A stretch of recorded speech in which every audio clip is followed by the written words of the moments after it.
An ordinance mandating all businesses operating within the territorial jurisdiction of Gimba engage in the manufacturing, selling, or distributing PNP uniforms, insignias, and other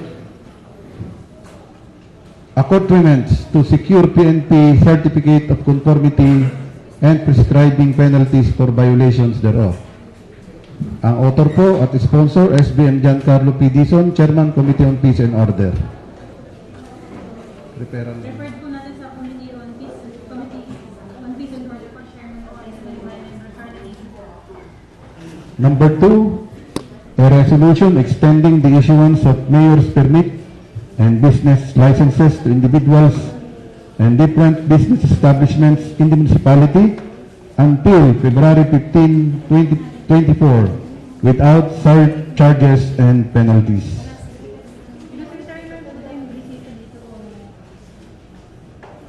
Mamaya po darating. I-refer po muna natin sa Waste and Means. Refer po muna natin sa Committee on Waste and Means po kasi ng Bayan Member Kent po Chair. Ang pangatlo po, budget for 2024 for validation of the following barangays: San Rafael 3,353,159, San Andres 3,325,497, Lamorito 2,977,160, Caballero 3,880,447, Saranay 4,347,749, Kamiing 3,678,296, 7 Manggang Marikit 4,571,824, number 8 Yuson 2,649,251, 9 Maturanok 7,925,732, San Bernardino 3,092,422, Bantug 5,973,158, Ayos Lomboy 2,456,127, Partida 2 2,530,844, Lenek 5,898,676, number 15 Galban 3,416,062, St. John 3,493,662, Balingog East 4,032,760, Sinulatan 3,611,100.41, Santa Lucia 4,513,937, Pasong-Inchik 3,933,454, and number 21 for this session, Bulakid 2,245,976. Ang sponsor po ng mga nasabing annual budget ng mga barangay ay si SBM Giancarlo P. Dizon, Chairman, Committee on Finance and Appropriations. Report po to Committee on Finance and Appropriations, Chairman po sa Bayan Member Carlo Dizon. Tayo po dadako na sa committee report.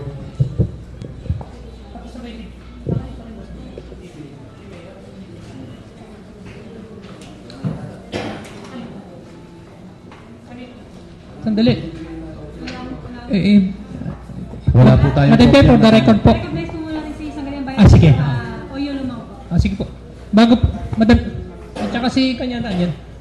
Madam Chair, liwanagin ko lang po hindi ko po alam kung tama po ko. Ang alam ko, ang punong bayan po natin nag-file ng leave. Gusto ko pong ma-verify kung siya po hanggang ngayon naka-leaves. Kasi kung sa ating kay Madam Chair, malalagay naman po tayo sa kasi kung siya ay nag-leave, automatic po ang pagkakaalam ko wala ako po personally, wala akong alam kung nasaan siya. Ang alam ko po ay nasa ibang bansa, pero sabi naman po, may nagsabi po kay Sek na sa Boracay lang daw po, so 1 week na siya sa Boracay.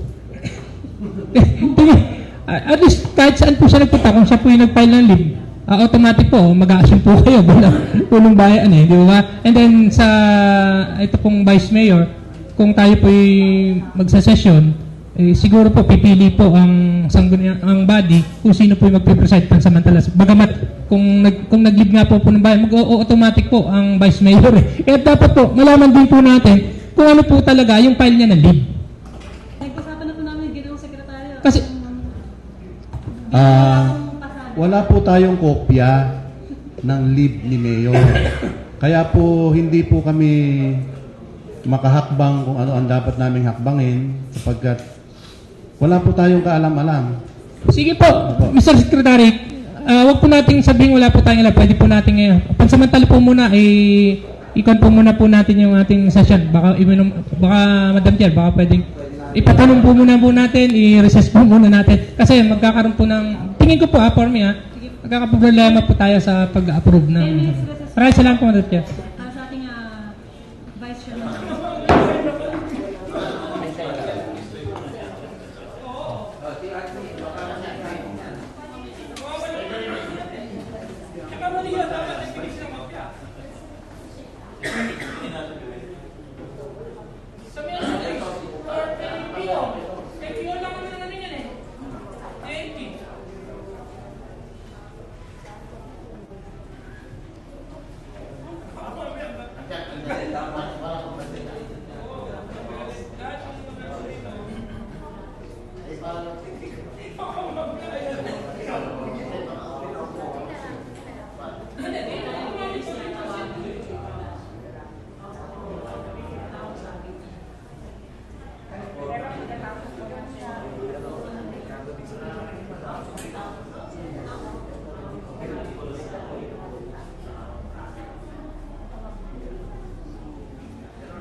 Ayan po, total naka-recess tayo. Ang paliwanag po ni Ma'am Kat, nag-leave ang ating mayor noong 11-12 ng January at saka 15-16 ng January. 4 na araw. 11, 12, 15, 16. Ang sabi po ni Ma'am Kat, pwedeng mag-assign ang ating mayor ng caretaker within 3 days. So, 11, 12, 15, may caretaker siya. Bukas, 16, nakalip pa rin si mayor. Ang automatic acting mayor ay ang ating kagalang-galang na vice mayor. Pwede pa po. Kasi pang 3 days pa lang ngayon. Bukas po, automatic acting mayor na po ang ating vice mayor. Paano nilip niya ang time na nalip? 11, 12. Ito po ang kanyang official. 11, yung 13, 14, hindi po. 11, 12 ka mang Kasi Sabado-Linggo po yung 13, 14.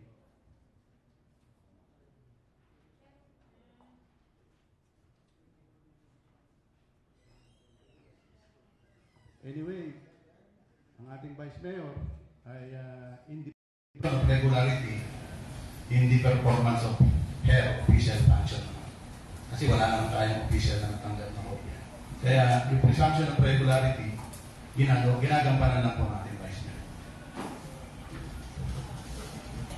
Tama yan, pero ginagampanan din mga binahusan ng bayan na alamin din. Kung ano yun. Pero dapat yan, information ng sangguniang bayan pa rin ba? Na padala na sila ng sulat based na naglilig sila dito sa atin. Pero sa pag-respeto din po sa sangguniang bayan, Mr. Secretary, na respeto din po nila yung ating bahay.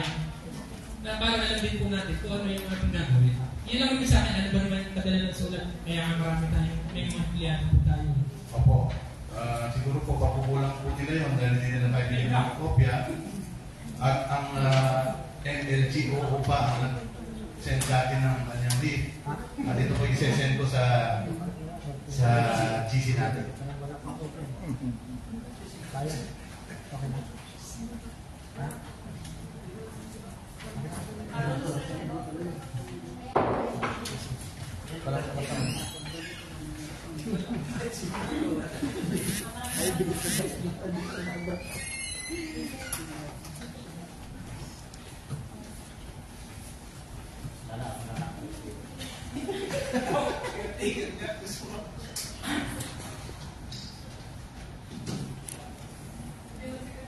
Pag-uulan na po ng lubon.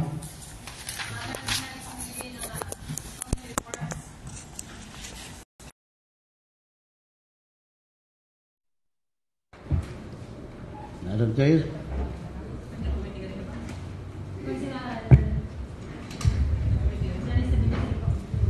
Magandang hapon po. Gusto ko lang pong mag-ulat tungkol po sa nangyayari dito sa ating Department of Agriculture. Doon po sa mga programa na nangyayari ngayon. Tungkol po sa programa ng binhi, may mga paisa-isa pa pong kumukuha. Sa mga kababayan natin na hindi pa nakakakuha, binibigyan po. Lalo na kung nasiraan sila, binibigyan po ng ating DA. Doon po sa voucher fertilizer, ang deadline po ng pag-claim sa merchant ay sa February 28, 2024. 4 po ang merchant natin. Yung kay Pupong Garampil, yung Center Co-op, yung kay Eugene at yung kay Jenny. Pero sa ngayon po, nag-close na po yung kay Popong Garampil dahil ubos na daw po yung kanyang stock. Si Jenny naman po, hindi pa malaman kung magbubukas pa siya kasi hindi pa daw siya nagre-reply. Ang open po ngayon ay ang Eugene at ang Center Co-op po natin. May mga nagtumulong din po sa atin, yung nagkaraban na galing po sa San Fernando. Ang mga binigyan po nila, yung karaban, dulo-dulo ng ating bayan. Yun pong May Bubon, Kaingin Tabing Ilog, Bulakid, Yuson, Escanyo. Malaking bagay po ito dahil yung mga kababayan natin ay hindi na po namamasahe para kumuha ng kanilang mga fertilizer. Ang susunod po ay yung ayuda ngayon na natatanggap ng ating mga kababayan. Yung pong 5,000 pesos. Ang recipient po ay 6,000 plus cash price. Pero ATM po ang ibinibigay, ATM card na galing po sa Western Union. Pero ito pong 6,000 plus na ito, may budget na po ito. Pero may hawak pa po ang ating DA ngayon na ATM kasi hindi pa nila pinabibigay dahil wala pa pong fund. Hindi pa nila alam kung kailan magkakaroon. Pero pa oras po na nagkaroon ay ibibigay din po nila. Kaya yung doon po sa ating mga kababayan na nagre-reklamo na wala yung pangalan nila, baka sila na po yung susunod. Hawak na po ng ating DA yung kanilang ATM. Ang recipient po sa ayuda na ito, sa 5,000K ay 2 hectares below. Yun lamang po makakatanggap ng 5,000. At pinapaabot din po ng ating DA kasi maraming mga kababayan natin, kabarangay natin na nagre-reklamo. Halimbawa po, ang bukid niya is 1 hectare dito sa Gimba. Pero mayroon pa siyang bukid sa ibang bayan, halimbawa 2 hectare. So all in all 3 hectares, wala po siyang matatanggap na ayuda. Basta po 2 hectares below, makakatanggap po ng ayuda. Pag 3 hectares above, hindi na po makakatanggap. Meron pong magbibisita sa atin sa ating DA, magagaling sa region at COA. Magtatanong lang daw sila sa ating mga farmers, nagpatawag po ang ating DA ng mga 100 na magsasaka sa kanilang opisina. Siguro tatanungin lang kung nakakatanggap sila ng mga ayuda. Gusto ko rin pong ipaabot na this week, iikot po ang ating mga technician para sa mga nagtanim ng sibuyas. Kasi po may mga report na may mga uod o nasiraan, kaya kailangan po nilang mag-report para po matulungan ng ating DA. Yun lamang po, Madam Chairman. Salamat po, Consigliere Johnny Estadillo. Meron pa pong nais na bigay ng committee report. Kung wala na po, let us proceed po bilang Secretary sa lahat ng Sa ating pong di natapos na gawain, wala po tayong nakatala. Urgent measure po, pinaset aside po muna ng nagdala dito, si PO, dahil meron pa raw pong clarification sa civil service. Number 2, a resolution approving 33 applications for new and renewal of franchise to operate motorized tricycles for hire in Municipality of Gimba. Ang sponsor po SBM Julius Greg Portlumang, Chairman Committee on Transportation. Madam Chair, Sabihin ba yung member o yung naman po? i-develop po sa atin ang isang resolution approving 33 applications for new and renewal of franchise to operate motorized tricycle for hire in the municipality of Gimba ay meron tayo po na ipagtibayan. Yung mukha ko kasi na Consigliere Julius Greg Portlumang, Mayor Ikaw, po pinangalangan po natin na Consigliere Nico Bato. Sa atin pong pahatid liham, may liham po tayo na tinanggap noong January 5, 2024 na mula po sa Office of the Municipal Mayor, Honorable Darlene Jane Antoinette and Beltran, Municipal Vice Mayor and Presiding Officers, and members of the Sangguniang Bayan, Gimba Nueva Ecija. The undersigned local chief executive respectfully requests the August body to pass a resolution to abolish the existing positions of Medical Officer 2, SG 18, and Midwife 1, SG 9 of Gimba Community Hospital to accommodate the request for the creation of permanent plantilla positions of Administrative Officer 5, salary grade 18, and Administrative Aid 1, Utility Building Maintenance, Salary Grade 1, for Gimba Community Hospital. For your consideration and approval, thank you very much. Nakalagda po, Mayor Jesulito Igalapon. Joint, pasok po natin siguro sa committee ko. Joint committee po natin ang acting chairman po ng rules ngayon kasi ato ni Magdo. Sama po natin ang ating committee chairperson ng Finance and Appropriations at ng Committee on Health po.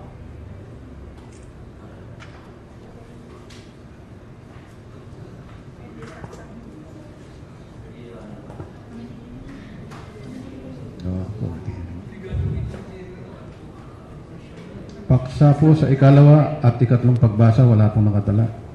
Other matters?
Madam Chair. Ito pong pahatidlihan po sa GCH po, sa pag-abolish po ng position. Ang feedback dito from Doc Manny po ay Medical Officer 2 po ay parang outdated na po itong position na to. Tsaka hindi na rin po pinapasweldo sa GCH. Tapos yung midwife naman po, 2 years na daw po itong bakante at wala pong nag-a-apply. Kaya nais ko sanang ilipat sa admin aid o utility dahil ito po yung mag-ooperate ng elevator kapag functioning na po. Kasi kung naalala po natin nung inaprubahan po natin yung pondo ng elevator, yung contractor po nun, required po na may mag-ooperate. So ito po yung position na ilalagay nila dun. Tapos yung sa Administrative Officer 5 naman po, ito po yung may nagpa-function na po kasi ngayon sa GCH na function ng Administrative Officer 5, si Ma'am Jana Faigal po. So ito po parang correction lang din sa job title niya para maitama po yung function niya sa GCH. Akma po dun sa job title niya. Ito po yung base po sa pakikipag-unayan namin sa GCH. Maraming salamat po. Maraming salamat po sa background na binigay po ni Consel Carlo. Other matters po.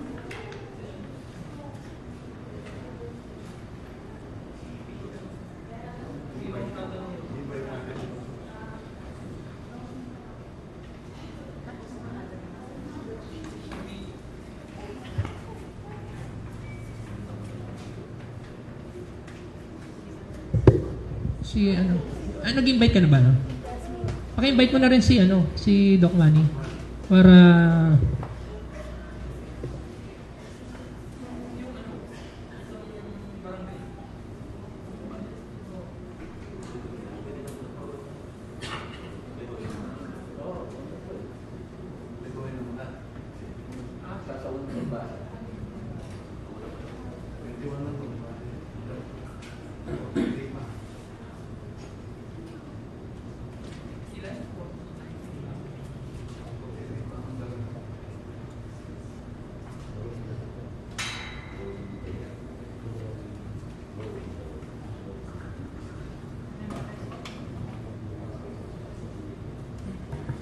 Madam Chair. Kaugnay po sa budget ng mga barangay, siguro po hingin na rin tayo ng tulong po mula sa ating SK President na i-follow up po yung budget ng mga SK para kasabay po ng pag-apurba ng barangay. Salamat po, Madam Chair. Madam Chair.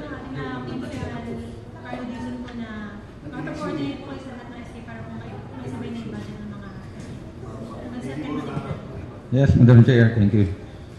Yung paksa sa unang pagbasa po natin, resolution number 2. Ito ho ay extension ho ng issuance of business permit. Nagpatawag ho ba tayo ng ating panauhin? Opo, pinatawag po natin si Mr. Unggoco, pero wala pa po siya ngayon. Opo. Pa-follow up ko po. Hindi, Sek, ito, ang sa akin lang naman, August Body, ito pong extension ng business permit, usually po, yearly ginagawa naman natin to. Ito po ay pagbibigay-taan doon sa ating mga negosyante na kahit pa paano bigyan sila ng counting oras para makapag-file ng kanilang business permit. Kaya sa tingin ko, kung patatawag natin si BPLO, baka ganun rin naman po magiging tema o rason. Kaya tingin ko po, siguro maganda aprobahan na natin to dahil ito lang naman rin ho talaga ang panahon na mabibigyan natin ng sapat na kumbaga extended date ng pagpapile ng business permit ang ating mga kababayan. At siyempre alam niyo naman, yung December, yan yung time na talagang kabisihan lahat ng mga negosyo sa ating bayan. Kaya minsan pagka nagko-consolidate or anything na ginagawa nila, talagang medyo natatagalan mag-file. At ito naman po yung nakakaganda sa ating bayan, sa ating munisipyo dahil nakikita naman natin na ang ating mga negosyante dito sa bayan ng Gimba ay talagang nagpa-file o nagre-renew ng business permit. Kaya to the August Body, mangyari lang naman po sana na kung inyo pong mamarapatin, aproban na natin to. Salamat po. Pero may isulat siya dito. Sinulatan ba, Madam Chair? Oo nga. Indikado ba? Hindi po. Kasi nag-meeting po kami nung Lunes, nung nakarang linggo po sa e-library. At ito ay napag-meetingan sa mungkahi ni Mr. Unggoco dahil taon-taon naman po ay ginagawa ito. Kaya po pinalagay na po ni Mayor verbally. Sabi niya na isama mo na sa agenda yung taon-taon na ginagawa yun ini-extend. Dati hanggang February 30 pero ngayon hanggang February 15 lang. Oo, kasi may mga kasi may syempre kahit paano may gusto rin akong malaman sino-sino ba yung talagang dapat issuean ng mga permit, may pagbabago ba sa pagbabayad nila. At ito naman tama, kailangan po natin ito, kaya lang kailangan din natin yung mahalaga din yung impormasyon ni Unggoco na masabi niya kung sino-sino yung mabibigyan ng mga pribileyo na gagawin nating resolution na to. Kasi pagkakaalam ko bilang chairman po ng market kasi consequent, yung mga i-issuehan na natin gusto ko rin din iklaro sa kanya kung yun masasali dito o hindi masasama doon sa Madam Chair, sagutin ko lang po yung kay Consul Antonin. Sa business permit naman pagka sinabi nating business permit, ito po ay kalakip lahat ng mga negosyante sa bayan ng Gimba. Alaho tayong pinipili, maliit man na negosyante, malaking negosyante. Yearly po, kailangan, pagkatapos ng taon ng 2023, kailangan mag-file sila o kumuha ng business permit para sa taon ng 2024. Kaya tingin ko po yung kasagutan po dun sa tanong nyo, lahat po dapat kailangan kumuha ng business permit. Salamat po. Madam Chair, hindi siguro kasi meron tong range na 20,000 or 15,000 mula doon sa barangay, hindi sila saklaw nung natin. Opo, ang sinasabi ko po yung mga kumukuha ng business permit talaga. Yung sa ticketing siyempre definitely or kung hindi talaga kumbaga pinakon ng munisipyo na kailangan nila ng business permit, siyempre hindi kasama yun. Malinaw naman dito yung business permit, mayor's permit, yung mga kumukuha Ayun lamang po. Pero kung sa tingin nyo po, kailangan talaga ni BPLO, wala namang masama. Di pagpaliban natin sa next meeting, ipatawag natin para mabigyan kayo ng mas malalim na impormasyon. Salamat po. Kung titingnan po natin sa ating agenda, Madam Chair, nakalagay po tayo sa unang pagbasa. Kung ito po talaga nangangailangan na, unang-una po, ipalalagay po ito sa urgent measure ng ating punong bayan. Kaya po inilagay po ito sa ating agenda sa unang pagbasa para kahit papano, maimbita po natin sila. Pero tama naman din po yung kay Gonsalgan na dapat pong aprubahan. Kaya lang, nagtataka po ako na dapat po sila ang unang magsabi na dapat aprubahan na natin to. Sapagkat sila po ang unang nakakaalam din kung ano po yung kinahabol na deadline nito para sa pagkuha ng permit. At isa pang may concern na talagang dapat naman aprobahan, sinasabi naman ni consultant. Kaya lang, ako hindi tutol doon sa sinasabi ng consultant. Kaya lang, dapat kailangan po natin ng mga head po nila. Kasi tingin ko kung talagang kinakailangan to, hindi po nila ilalagay po ito sa unang pagbasa. Pwede po nilang ipa-urgent po ito, gaya ng ginagawa po natin na pag-a-aproba basta-basta sapagkat kinakailangan at may nahabol na deadline. Tingin ko naman, importante po ito, pero tingin ko meron pa po tayong panahon para po ito talakayin at may matanong pa po natin yung mismong sa BPM. Kung okay lang po sa body. Ano po ang level ng... Madam Chair, ganun na nga lang po siguro kung matanong na lang po ang August body kung ito ba'y kailangang aproban na.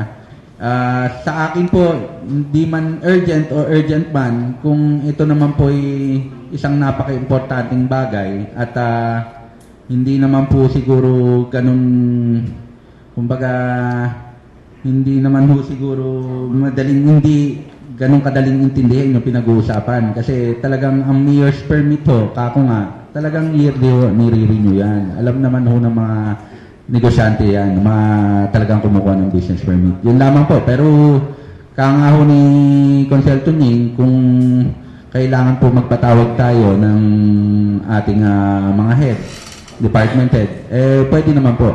Yun naman po siguro kung ang sa akin lang po kung pwede nga aproban at tingin ko naman yung aking pagpapaliwanag kahit papano naipaliwanag ko naman po mabuti at naging klaro naman po. Pero sige po, kung gusto niyo po yung patawag, di gawin po natin. Wala pong problema doon. Salamat po.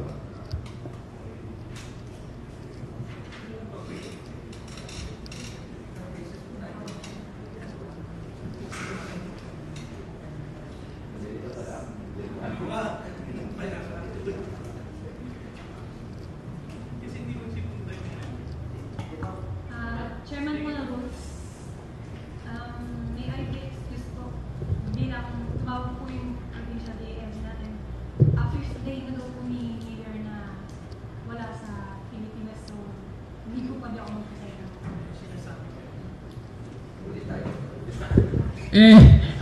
Sinasabi. Maaari po kayo mag-elect ng... 0-0 kami. Wala. Balik tayo sa back to zero tayo. Lahat yan. Delete lahat yan. Delete natin lahat yan. Kaya yung sinasabi ko na Chairman, mas magaling tayo. Hindi, bababa siya eh. Wala siya, mag-iinay kami. 5 minutes na siya sa phone na. Hindi, wala na kasi siya. Out siya. Oo nga. Hindi na kami pipili. Pwede naman i-strike ni Vice yung lahat ng sinabi niya. Lahat ng sinabi niya, strike lahat. Pwede pa yung magmungkahe at pinangalawahan, wala namang tumutol.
Buburahin ko yung sa akin. Pwede na. Pwede basta't tatanggapin nung i-elect yung presiding officer. Buburahin ko yung sa akin. Strike naman na lahat.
Mr. Secretary,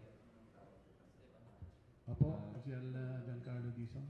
in the absence of our presiding officer, assuming, because of the assumption of the role of acting mayor, I nominate Honorable Anthony Ubaldo as our temporary presiding officer. Seconded.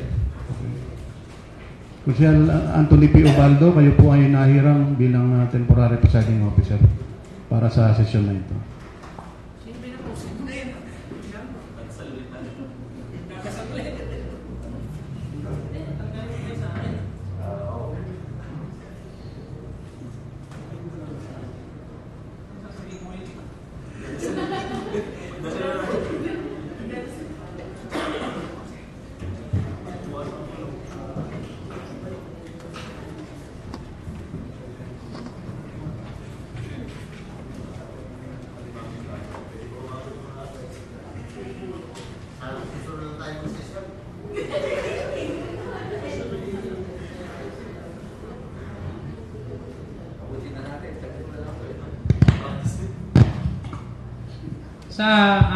Sa ating Madam Chair August Body, siguro po para po sa mabilisan po nating pag-session sa bagamat isa-isayin na lang po natin yung ating agenda for the record po ng ating gagawing session sapagkat ako po pansamantala po yung po dito dahil sa kadahilanan po na ang ating punong bayan siya pa po pala nakalid. Kaya sa tingin ko po sa August Body, Mr. Secretary, Kagalang-galang na temporary presiding officer. Ito po sa mga miyembro ng kagalang-galang na Sangguniang Bayan na sa Buluwagan, Pulungan, meron po tayong sapat na bilang upang magpatuloy ang ating pagpupulong.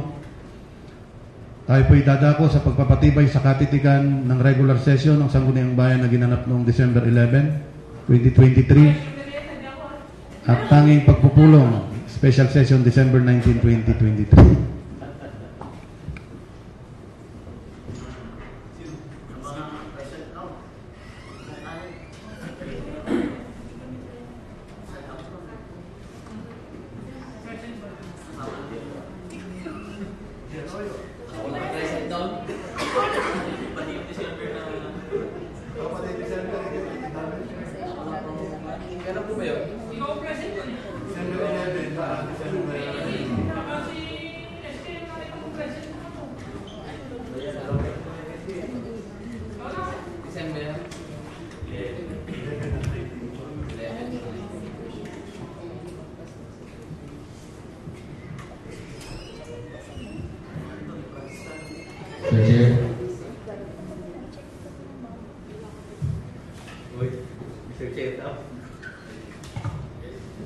Yes, Konsi Oyo.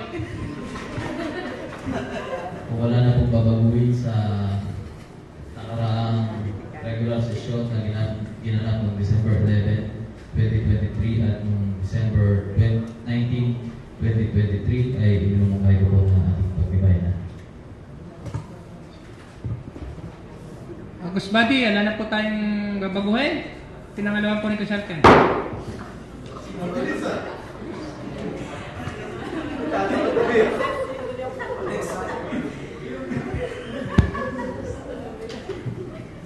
Yung paksa po sa unang pagbasa, mandating the all business establishment operating within the territorial jurisdiction of Gimba engaged in the manufacturing, selling, or distributing PNP uniforms, insignias, and other accoutrements to secure PNP certificate of conformity and prescribing penalties for violations thereof.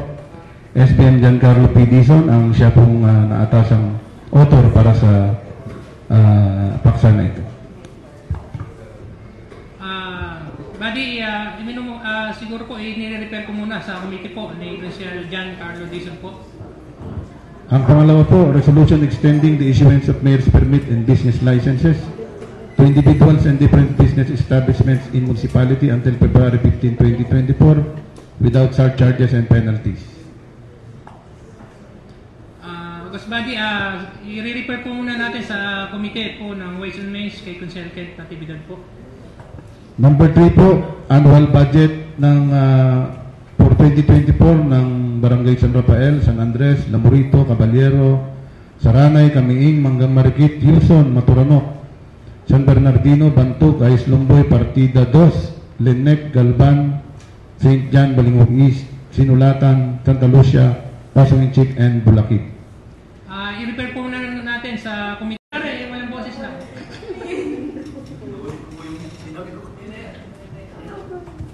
Okay po. Di natapos na gawain, wala po tayong nakatala. Urgent measure. An ordinance, wala na po ito. Ito po yung sinet aside muna ni PO. Number 2, resolution approving 33 applications for new and renewal of franchise to operate MTOP in Gimba. Sponsored by SBM Julius Gregford Oyo Lumang. Sir Chair, yun na yun. Pasok, Consul Ayot. Ito po sa atin ang isang resolution. Resolution approving 33 applications for new and renewal of franchise to operate motorized tricycles for hire in the municipality of Gimba. Yun yung bahagi po natin pagtibayan.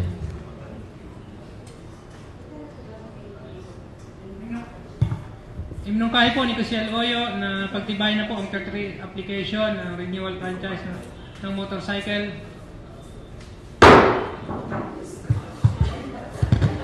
Sa pahatid liham po, liham ng ating punong bayan, Jesulito E. Galapon, na humihiling para sa abolition ng posisyon ng Medical Officer 2, Midwife 1, at further requesting the Sangguniang Bayan to create the position of Administrative Officer 5, SD 18 and Administrative Aid 1, Salary Grade 1, for Gimba Community Hospital.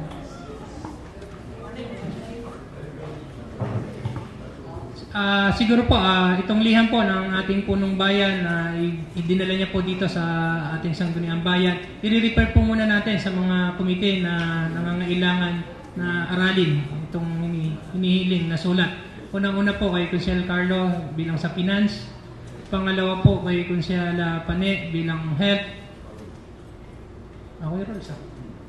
At syempre po, isama po sa rules. Tatlong committee po ang pagbibigyan po natin. Mr. Chair, bilang isa po sa mga committee po na pinasahan ng pahatidlihan na ito, nais ko pong imbitahin si PO, Sir Romelio Sarondo, para sa next session po na talakayin po natin para paglilinaw po. Sir, imbitahin. Ulit po naman. Take 3 na tayo ito. Sandali lang po. Take 3.